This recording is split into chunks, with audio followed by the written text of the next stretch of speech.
Well, good morning, everyone. My name is Brian Sims, and I'm the Airline Working Group Lead for UPRTA. And my primary role for the last 8 years or so has been the lead subject matter expert for UPRT at Delta Airlines. I'm a captain on the Boeing 757 and 767, an instructor, examiner, APD, and lead subject matter expert. And what I'd like to do this morning is to go through who the international regulatory bodies are, what the primary documents are that given direction to UPRT around the world, and how the various airlines have implemented those. So before we do that, let's take a look at who the bodies are. First of all, we have ICAO. And ICAO is a UN agency that sets international standards and regulations for civil aviation around the world. It includes 193 member states, and it's divided into 90 different regions. And most of the airlines that operate around the world are part of ICAO. They're part of the member states that make up ICAO. Below that, we have IATA, and IATA is a global trade association for airlines, and they work between airlines, and they also represent the airlines to the various regulatory bodies internationally to implement the standards that ICAO has recommended. The documents that govern UPRT and give direction to UPRT are listed on the screen here. And I'm not going to go through each one of them individually, but for your region around the world, you'll be able to find these references and use them and see how ICAO and IATA give direction to UPRT at the airline level. The 10 regulatory bodies that are the largest around the world are listed on the screen. We're primarily familiar with the FAA here in the United States, and EASA that is the regulatory body for the EU. But there are quite a number of other regulatory bodies around the world. And I just wanted to give you kind of an idea of the various agencies that we work with and that implement UPRT and those documents that are referenced there. For the FAA, really the primary guidance that we have that is regulatory comes out of the federal aviation regulations, and that is FAR 121-423. And surprisingly, it's pretty sparse. It lists the 7 maneuvers that are required for extended envelope training. And then underneath the FARs, we have advisory circulars, and those advisory circulars are listed here. They cover everything from flight path management to UPRT itself, full stall training, as well as spin awareness training.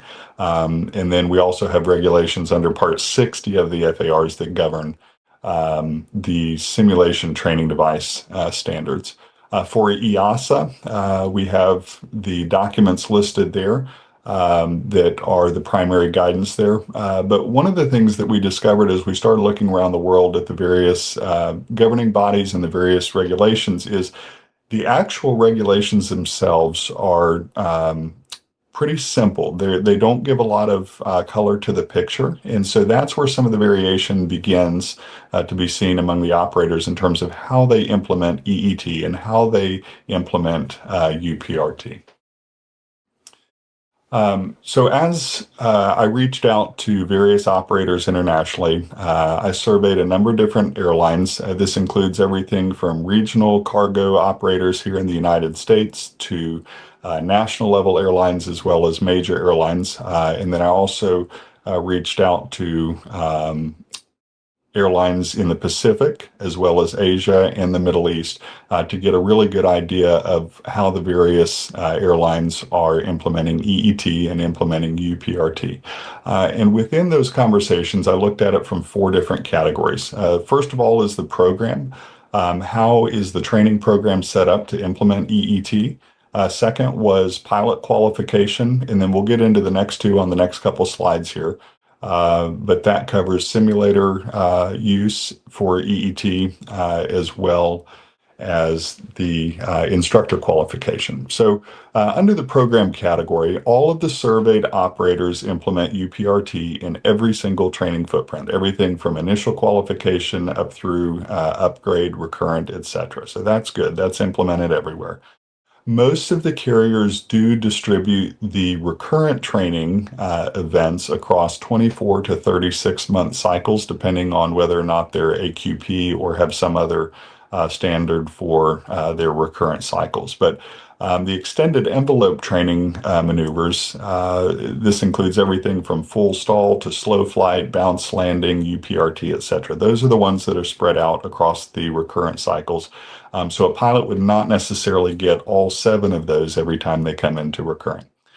For the initial training, some carriers dedicate individual modules to extended envelope training, and some carriers implement it and spread it out throughout the various modules that they have. So, for instance, I work for Delta Airlines, and we divide our training profile for initial qual events out over four different series of training phases. And it's primarily in that third phase of training that we implement the EET, and that is integrated into various other tasks where we're learning to land an airplane normally, or perhaps learning to hand fly it for the very first time. And then within those modules, we will incorporate the extended envelope training maneuvers. Other carriers have a dedicated day or a dedicated week, perhaps, that is strictly for extended envelope training. So there is some variance there in how the program is designed. For the pilot qualification, most programs integrate academics and flight training into the standard profiles, which is kind of what we touched on there already. And there's some variance on what train to proficiency looks like. And so I think that's an opportunity for conversation among the airlines to figure out how do we train to proficiency, because this is not a pass-fail, this is not an evaluation level of event, but there is some variance there on the pilot qualification side that I think warrants some conversation and further investigation. On the instructor qualification, this is where we saw the largest variance. So there were kind of 3 different standards that were identified. Standard number 1 would be all instructors are qualified for UPRT delivery by standard training methods. So if you are qualified to teach a pilot how to take off and land, you would also be qualified to teach them how to do upset prevention and recovery training. The second standard was an airline would take an initial cadre of UPRT instructors who were qualified to develop their program and then qualify other instructors.